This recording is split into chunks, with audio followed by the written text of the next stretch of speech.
¿Qué tal, amigas, amigos? Hoy vamos a hablar sobre los samaritanos, un grupo al que los judíos no aceptaban de ninguna manera y al que Cristo se acercó e incluso en algún momento a alguno de ellos Cristo lo llegó a poner como modelo. Pero, ¿cómo surgió esta enemistad entre los judíos y los samaritanos? Vamos a tratar de hablar de lo más importante. Tú recordarás que el pueblo de Israel sobre todo fue creciendo a raíz de los 12 hijos de Jacob. Cada uno de estos 12 hijos formó una familia que en la Biblia se consideran tribus, es decir, los grupos que surgieron de cada una de estos 12 hijos fueron las 12 tribus de Israel, que iban creciendo muy unidas entre sí. Cuando llegaron al final del desierto, cruzaron el río Jordán y comenzaron a conquistar la tierra prometida, pues tuvieron la idea de dividirse aquella tierra.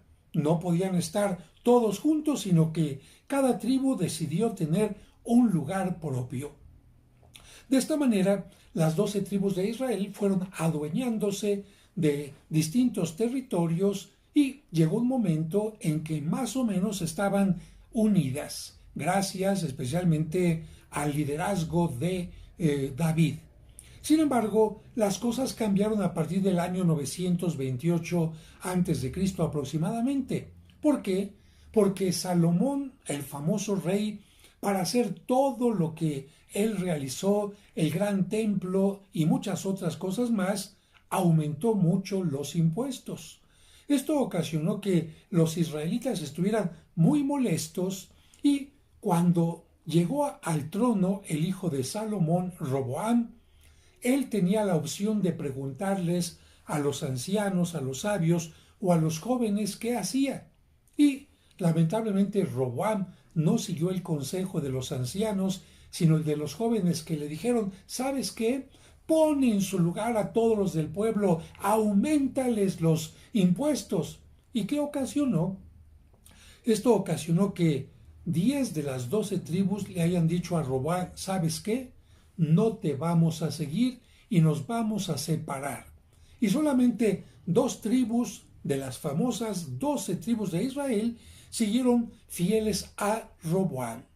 De esta manera, lo que conocemos ahora como el territorio de Tierra Santa, concretamente Israel o Cisjordania, quedó dividido en 2 partes. En la parte del norte se recibió el nombre de Reino del Norte y estuvo constituido por 12 tribus. ¿Cuáles fueron estas tribus? La de Zabulón, Isaacar, Aser, Neftalí, Dan, Manasés, Efraín, Rubén, Simeón y Gad. Fíjate, al norte, Reino del Norte, recibió el nombre también de Israel y en este caso estuvo gobernado por Jeroboam. En cambio, en la parte del sur está el reino del sur o el reino de Judá, estuvo gobernado por Roboam y solamente estuvo constituido por 2 de las tribus que fueron la tribu de Benjamín y la tribu de Judá, por lo que se les empezó a llamar a estos de esta sección, de esta parte, judíos.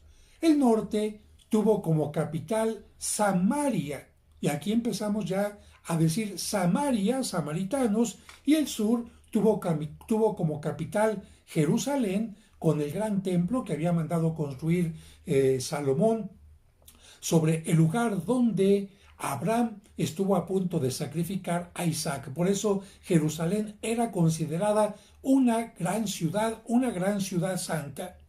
Pero ya desde aquí hubo problemas. ¿Por qué? Porque los del reino del norte dijeron, caray, pues como que sí tenemos que ir a Jerusalén a rendir culto, pero es que si vamos a Jerusalén, a la gran capital, al lugar sagrado, estaríamos como fomentando el apoyo al reino del sur y no queremos hacer esto. Entonces, ¿qué sucedió? Que desde aquí empezaron a tener diferencia en sus cultos. Las tribus del sur siguieron sin ningún problema rindiendo culto a Dios en Jerusalén, pero las tribus del norte, el reino de Israel del norte, comenzó a rendir culto a Dios en Betel y en Dan. Especialmente en la parte del norte hubo problemas importantes porque como que la gente se empezó a alejar de Dios poco a poquito y empezaron a tener culto a los ídolos. De tal manera que la palabra Betel incluso puede ser considerada como lugar de culto a los ídolos. El reino del norte duró más o menos 200 años, un poquito más, hasta que entre los años 721 y 722, por supuesto, antes de Cristo, el rey asirio Salmanásar lo derrotó y llevó a los cautivos ¿a dónde? A Asiria. Y bueno, aquí no está el problema, sino que el problema es que este rey Salmanásar dijo: quiero poblar esta región de la que he sacado a los israelitas con gente de de otros lugares, no judíos evidentemente, no descendientes de Abraham, de Isaac y de Jacob, y entonces envió a esta zona del norte a gente de Cuta, de Aba, de Hamat y de Sefarbaim, como lo vemos en el segundo libro de Reyes, capítulo 17 al 24, y en Esdras, capítulo 4, del versículo del 2 al 11. Estos extranjeros, ya no son judíos, se empezaron a mezclar con la poca gente israelita que estaba en este lugar, con la gente del norte, por lo que ya desde aquí empezamos a decir que la gente empezó a hacer una mezcla, ya no hubo una pureza del pueblo fundado por Abraham, y los samaritanos adoptaron una religión que empezó a tener una mezcla cada vez más grande de algo del original israelita, pero sobre todo con muchas religiones que habían llegado por la gente de Cuta, Aba, Hamat y de Sefarbaim. Y esto, por supuesto, hizo que se consideraran ya idólatras. Esto lo podemos encontrar en el segundo libro de los Reyes, capítulo 17, del 26 al 28. Así, podemos decir que a Samaria se le consideraba la tierra en donde había muchos ídolos. Por su parte, el reino del sur se mantuvo un poco más fiel a Dios, pero también empezó a dejarse llevar por la idolatría, y esto hizo que, aunque duró unos 200 años más que el reino del norte, también haya comenzado a ser subyugado, dominado primero por los egipcios que llegaron del sur, y finalmente cuando Nabucodonosor, un gran rey, venció a los asirios hacia el año 587 a.C., por supuesto, Nabucodonosor II llegó a Jerusalén, la capital del reino del sur, destruyó su templo, destruyó la ciudad y se llevó al exilio a Babilonia a todos los judíos. De tal manera que, de esta manera, está terminado el reino del norte y el reino del sur, y cada uno ha sido exiliado. ¿Qué es lo que pasa más adelante? Cuando termina el exilio, y esto es porque un rey persa, el rey Ciro, se pone más fuerte que todos los babilonios, llega, gobierna toda esta región que había sido dominada por Nabucodonosor y les permite a los judíos que regresen a sus tierras. Les dice: yo no los traje cautivos, pueden regresar a su tierra, les da incluso algunos bienes para que puedan hacerlo, y esto se da hacia el año 538 a.C., como estamos mencionándolo siempre. Cuando regresan ya de Babilonia, los que se han tratado de mantener puros, ¿qué es lo que hacen? ¿Nos vamos a quedar en la región del norte? No, porque esa región está contaminada. Allá hay gente que es cierto, tuvo un origen judío, pero ya se mezcló. Así que vamos a llegar a la gran ciudad de Jerusalén. Así que todos los exiliados regresan a Jerusalén y comienzan a reconstruir las murallas y comienzan a reconstruir también el templo. Y esto lo van a hacer especialmente bajo la guía de Nehemías y bajo la guía también de Esdras. Sin embargo, Fíjate, mientras este grupo estaba intentando reconstruir Jerusalén, ¿qué es lo que estaba pasando en el norte con los samaritanos? Dijeron, hay que hacer todo lo posible para que no vuelvan a restaurar la ciudad de Jerusalén ni su templo. Esto lo encontramos en Nehemías capítulo 6, versículo del 1 al 14. Estos grupos de los samaritanos construyeron su templo en el monte Gerizim, donde supuestamente Moisés había señalado el lugar para adorar a Dios, y nombraron a un sumo sacerdote. Es decir, los samaritanos les dijeron a los judíos de Jerusalén, no necesitamos de Jerusalén, ni de la ciudad, ni del templo, ni ¿qué creen? Tampoco de un sumo sacerdote que se había nombrado desde tiempo de Moisés, porque nosotros ya nombramos a nuestro propio sumo sacerdote. Esto hizo que ya hubiera más distancia.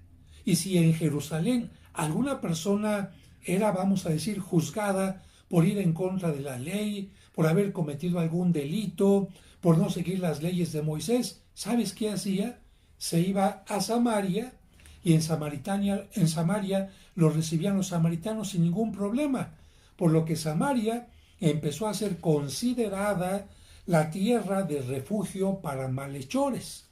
Esto lo encontramos en el libro de Josué, capítulo 20, versículos del 7 al 21 y del 21 al 21.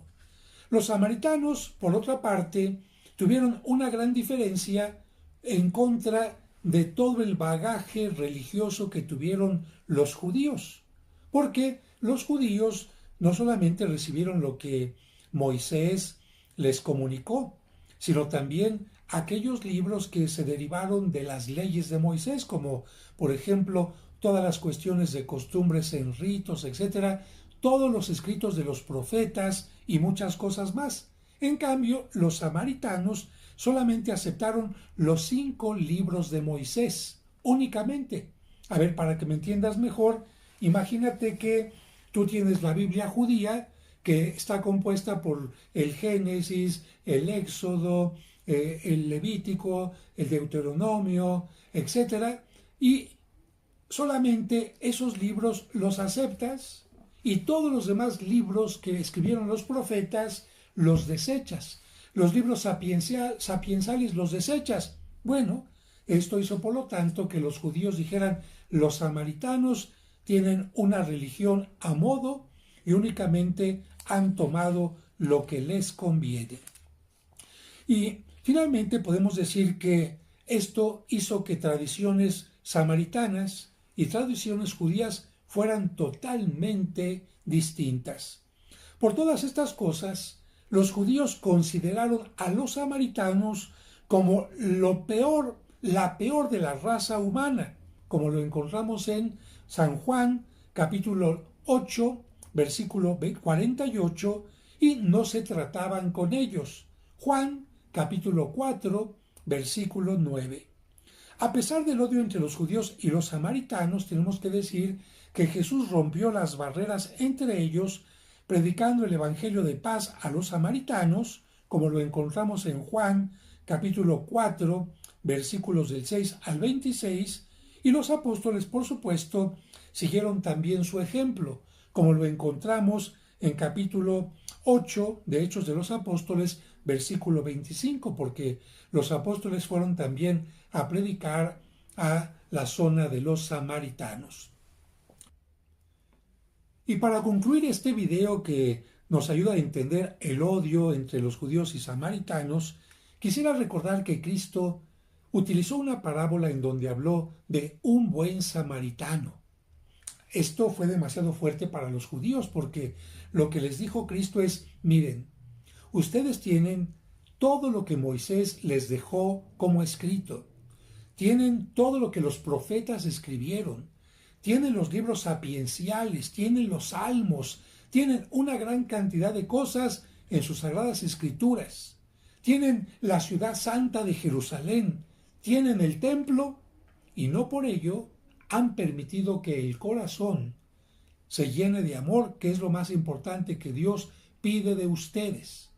Por eso Jesucristo en aquella parábola habla de un hombre que ha sido asaltado, que ha sido violentado, que ha sido herido, y mientras un sacerdote judío y un levita judío pasan y no le hacen caso, porque cómo van a mancharse con la sangre de aquel humano, porque tocar la sangre de un herido para ellos era algo impuro, pasa un samaritano y lleno de compasión, sin ni siquiera preguntarle al herido, ¿eres samaritano, eres judío? Simplemente por misericordia se acerca y le ayuda. Con lo que Cristo nos enseña, señores, no importa si eres de Samaria, si eres de Jerusalén, lo que importa es si Dios habita en ti a través de el amor. Y por otra parte, recordar que aunque Cristo, que vivía en la zona, cuando él ya vivía en Nazaret, la situación de divisiones había cambiado en cuanto a tribus de Israel, Jesucristo vivía en la zona de Galilea, pero para ir a Jerusalén tenía que pasar por alguna zona habitada por los samaritanos. Y lo que Jesucristo podía hacer era tratar de evitar, eludir esta zona tomando otro camino, pero Jesucristo no lo hizo. Jesucristo decidió pasar por el lugar de los samaritanos porque él no los consideraba apestados o enemigos y él los consideraba también dignos de escuchar la palabra de Dios.